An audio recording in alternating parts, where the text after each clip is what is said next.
Assalamualaikum warahmatullahi wabarakatuh. Bapak Ibu sekalian, perkenalkan kami dari mahasiswa PPG Prajabatan 2022. Dalam hal ini akan mencoba untuk menjelaskan terkait dengan pemahaman tentang peserta didik dan pembelajarannya. Adapun pada kesempatan kali ini, topik yang akan kami bahas berkaitan dengan konsep belajar dan teori belajar. Konsep belajar dan teori belajar pastinya menjadi salah satu hal yang paling penting bagi kita di dalam mendidik peserta didik kita, sehingga nantinya pembelajaran yang kita berikan jauh lebih efektif. Adapun kelompok kami ini berjumlah 8 orang. Yang pertama, saya sendiri, Andika Fauri, kemudian rekan saya Cindy Fatika Sari, Melinda Usman, Meni Febrianti, Nadia Rista Yolanda, Nadia Slivani, Sofianita, dan Edil. Bapak Ibu sekalian, mari sama-sama kita bahas terkait dengan teori belajar. Halo, kami berusaha untuk menjelaskan bagaimana penerapan teori behavioristik, teori sosial kognitif, dan teori konstruktivisme di dalam kelas. Mari sama-sama kita bahas secara meluas, sehingga nantinya teori belajar yang kita pahami ini bisa kita aplikasikan kepada peserta didik kita. Yang pertama akan kita bahas mengenai tentang teori behavioristik. Teori behavioristik ini menjelaskan bahwa proses belajar itu terjadi karena adanya proses interaksi antara stimulus dan respon. Ini berarti respon tidak akan terjadi bila mana tidak ada stimulus. Aliran behavioristik menekankan bahwa hasil belajar itu berupa perubahan tingkah laku yang bisa diamati. Contohnya, seseorang dianggap telah belajar apabila seseorang itu bersangkutan telah menunjukkan terjadinya perubahan tingkah laku. Bagaimana dengan peserta didik? Kita pahami kembali, aliran behavioristik menekankan bahwa hasil belajar itu berupa perubahan tingkah laku yang bisa diamati.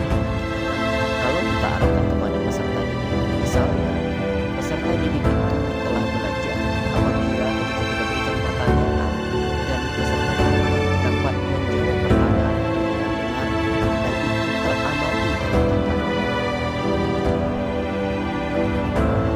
Salah satu pengembang mengatakan bahwasanya pembelajaran adalah proses coba dan salah. Teori Thorndike ini berpendapat dimaksudkan bahwa belajar coba dan salah itu berawal dari adanya suatu kebutuhan, masalah, tujuan, atau ketidaknyamanan mengganggu equilibrium individu. Respon terhadap situasi baru dari hasil coba itu diharapkan akan menemukan cara pemecahan masalah dan akhirnya dapat mencapai tujuan yang diharapkan. Teori Thorndike ini diperkuat dengan eksperimen yang dilakukan oleh Thorndike. Thorndike melakukan eksperimen terhadap seekor kucing yang lapar, yang dimasukkan ke dalam kandang dan di luar kandang diletakkan ikan salmon. Untuk mendapatkan ikan salmon tersebut, si kucing harus dapat membuka pintu. Pintu kandang tersebut dapat dibuka apabila klip di dekat pintu kandang tersentuh. Pada tahap awal, kucing mengeong dan menggigit dinding kandang berulang kali. Pada saat kegiatan yang ke-60, barulah kucing menginjak klep tanpa sengaja dan pintu kandang terbuka. Pada saat itu, kucing tadi dapat meraih ikan salmon dan dimakannya dengan lahap. Percobaan itu dilakukan terus berulang-ulang. Setelah mencapai 100 kali percobaan, baru kucing dengan sengaja menginjak klep untuk mengarah ke ikan salmon. Pada awalnya, tingkah laku kucing ini tidak mendapat ide atau tidak dengan sengaja ketika kucing membuka pintu. Thorndike percaya bahwa hewan sangat jarang memperoleh pemahaman. Yang sering terjadi hanyalah secara kebetulan. Namun, lama-kelamaan yang awalnya kebetulan tadi lalu berubah menjadi suatu pemahaman dan bentuk kebiasaan. Nah, ini berarti memperoleh pemahaman setelah berkali-kali melakukan kegiatan yang sama, yaitu untuk membuka pintu harus menginjak klip terlebih dahulu.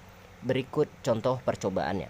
Percobaan yang dilakukan oleh Thorndike terhadap kucing tersebut dengan memberikan rangsangan atau pancingan berupa ikan, dan dari hasil percobaan tersebut lalu menunjukkan adanya perilaku belajar. Kita lanjut ke ahli yang kedua, yaitu Ivan Pavlov. Tunggu dulu. Bapak Ibu sekalian, mohon maaf, foto yang tertera ternyata tertukar. Ivan Pavlov wajahnya seperti yang sebelumnya, dan wajah yang saat ini adalah Thorndike. Mohon maaf atas kesalahan. Mari kita bahas terkait dengan teori yang dikemukakan oleh Ivan Pavlov. Ivan Pavlov populer dengan teorinya conditioning klasik atau classical conditioning. Nah, teori Ivan Pavlov ini menyatakan bentuk pembelajaran terjadi dikarenakan respon yang baru dan tidak disengaja ditampilkan sebagai hasil adanya stimulus pada saat yang bersamaan. Teori Pavlov ini diperkuat dengan eksperimen yang dilakukan oleh Ivan Pavlov terhadap seekor anjing dan makanan. Anjing merespon ketika melihat makanan dengan mengeluarkan air liur. Nah, poin yang pertama, sebelum dikondisikan, dibunyikan bel di hadapan anjing tersebut, stimulusnya netral.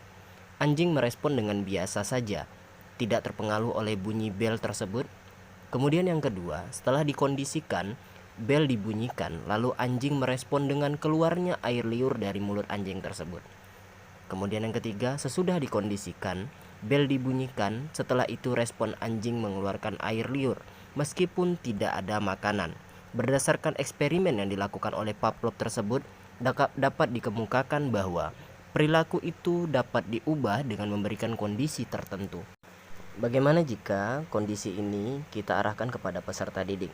Pengkondisian klasik dapat berupa pengalaman negatif dan pengalaman positif yang terjadi dalam kehidupan sehari-hari, termasuk selama proses pendidikan di sekolah. Pengkondisian positif di sekolah, misalnya guru menciptakan suasana kelas selama pembelajaran hangat dan menyenangkan, dan humor, materi menarik bagi siswa. Kondisi seperti ini membuat anak senang belajar dengan guru tersebut dan rajin masuk sekolah ketika guru itu mengajar. Dalam hal ini, sekolah adalah tempat yang sangat menyenangkan. Pengkondisian negatif dapat berupa pengalaman negatif yang terjadi di sekolah. Misalnya, anak yang sering gagal mengikuti ujian menimbulkan kekecewaan, kecemasan, dan sangat terpukul mentalnya. Gagal ujian yang sering dialami anak itu menjadi pengkondisian negatif. Akibatnya, anak setiap mau ujian sudah mengalami kecemasan terlebih dahulu. Hal ini pasti selalu kita temukan. Pengembang teori behavioristik selanjutnya ada Skinner dan Thomas John Waston. Skinner menyatakan dalam teorinya sebuah respon akan terjadi peningkatan frekuensinya karena diikuti penguatan. Ada 3 penguatan yang disampaikan. Yang pertama penguatan primer, yang kedua penguatan sekunder, yang ketiga penguatan positif. Penguatan primer ini maksudnya adalah pemberian penguatan yang dikaitkan dengan kebutuhan biologis atau kebutuhan fisik. Misalnya, anak yang melakukan sesuatu sesuai dengan yang dikehendaki oleh kita atau kita sebagai gurunya, maka kita sebagai guru lalu memberikan hadiah kepada si peserta didik tersebut, baik itu jenisnya minuman, baju, makanan, istirahat lebih lama. Nah, bagaimana dengan penguatan sekunder? Penguatan sekunder, pemberian hadiah berupa pujian, nilai yang bagus atau piagam. Nah, ini sering sekali kita berikan kepada siswa. Namun, tak banyak dari kita, dari oknum-oknum yang salah, ketika si siswa itu memang mampu belajar dengan baik, kita malah lupa memberikan penguatan sekunder ini. Seharusnya kita dapat melakukan penguatan ini ketika memang si peserta didik mampu menyelesaikan tugasnya dengan ucapan, "Wah, nak, kamu bagus sekali." Nah, itu adalah salah satu penguatan sekunder. Penguatan selanjutnya adalah penguatan positif. Penguatan positif ini, pemberian hadiah atau reward diberikan setelah muncul perilaku yang diinginkan. Misalnya, anak yang juara lomba matematika lalu diberi sejumlah uang atau diberi sebuah laptop komputer yang paling bagus. Penguatan yang negatif dilakukan dengan cara menghilangkan stimulus yang tidak menyenangkan. Thomas John Waston belajar adalah proses interaksi antara stimulus dan respon. Namun stimulus dan respon yang dimaksud harus berbentuk tingkah laku yang dapat diamati dan dapat diukur. Selanjutnya yaitu Carl Holt menyatakan dalam teorinya kebutuhan biologis dan pemuasannya adalah penting dan menempati posisi sentral dalam seluruh kehidupan manusia. Akibatnya, stimulus dalam belajar selalu dikaitkan dengan kebutuhan biologis, meskipun perilaku itu bermacam ragamnya. Selanjutnya, Edwin Guiter. Edwin Guiter juga salah satu pengembang dari teori behavioristik. Dengan teorinya menyatakan hubungan stimulus dan respon cenderung hanya bersifat sementara. Oleh karena itu, dalam proses pembelajaran, peserta didik perlu sesering mungkin diberikan stimulus agar hubungan antara stimulus dan respon lebih kuat dan cenderung permanen. Beberapa prinsip yang perlu kita ketahui di dalam behavioristik. Yang pertama, jangan berikan penguatan terhadap perilaku yang tidak diinginkan. Kemudian, berikan teguran isyarat kepada peserta didik ketika ada perilaku yang tidak sesuai. Ketiga, doronglah dan berikan penguatan pada perilaku yang berlawanan dengan perilaku yang tidak diinginkan. Yang keempat, jelaskan bentuk perilaku yang tepat dan yang tidak tepat, baik dengan segala konsekuensinya. Kemudian, tekankan bahwa yang tidak diinginkan itu perilakunya bukan orangnya atau peserta didiknya. Membantu peserta didik memahami mengapa perilaku tertentu tidak diterima. Nah, sekarang bagaimana penerapan teori behavioristik pada pembelajaran? Pendidik perlu memilih jenis penguatan yang efektif karena tidak semua bentuk penguatan sama efektifnya untuk semua peserta didik. Gunakan penguatan yang diperkirakan efektif untuk diberikan kepada peserta didik kesesuaian dengan karakteristiknya. Yang dapat dilakukan adalah mengurangi perilaku yang tidak diharapkan. Perilaku yang tidak diharapkan adalah bentuk perilaku yang cenderung mengganggu belajar si peserta didik. Kita lanjutkan dengan teori selanjutnya, yaitu bagaimana tentang teori sosial kognitif yang dapat diterapkan pada peserta didik. Yang pertama adalah skemata. Peserta didik diarahkan lebih melakukan sesuatu dengan cara tertentu. Kemudian yang kedua, asimilasi, yaitu penggabungan informasi baru ke struktur kognitif yang sudah ada dalam diri peserta didik. Selanjutnya adalah akomodasi. Bila peserta didik diberikan soal perkalian, maka prinsip perkalian itu dalam situasi yang baru dan spesifik itu yang disebut akomodasi. Yang terakhir adalah akuilibrasi. Menjadi peserta didik menciptakan hubungan yang harmonis antara ciri dengan lingkungannya. Selanjutnya, kita masuk kepada teori konstruktivisme. Konstruktivisme adalah proses membangun atau menyusun pengetahuan baru dalam struktur kognitif siswa berdasarkan pengalaman siswa itu sendiri. Bagaimana baiknya penerapan dari teori konstruktivisme ini? Yaitu yang pertama, mendorong kemandirian dan inisiatif siswa dalam belajar. Kemudian, guru mengajukan pertanyaan terbuka dan memberikan kesempatan beberapa waktu kepada siswa untuk merespon.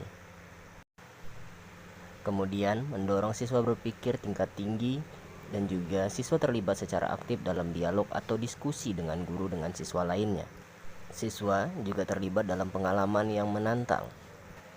Ada beberapa model pembelajaran yang tepat yang bisa kita lakukan pada teori konstruktivisme, yaitu pembelajaran kooperatif, pembelajaran inquiry, discovery learning.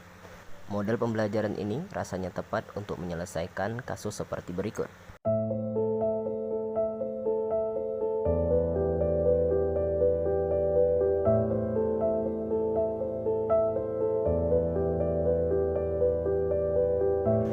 Terima kasih Bapak Ibu sekalian sudah menyaksikan video ini. Jangan lupa like and subscribe Story Pendidikan channel kami. Semoga channel ini dapat berkembang dan juga bisa memberikan pembelajaran-pembelajaran untuk kita semua. Salam hangat. Assalamualaikum.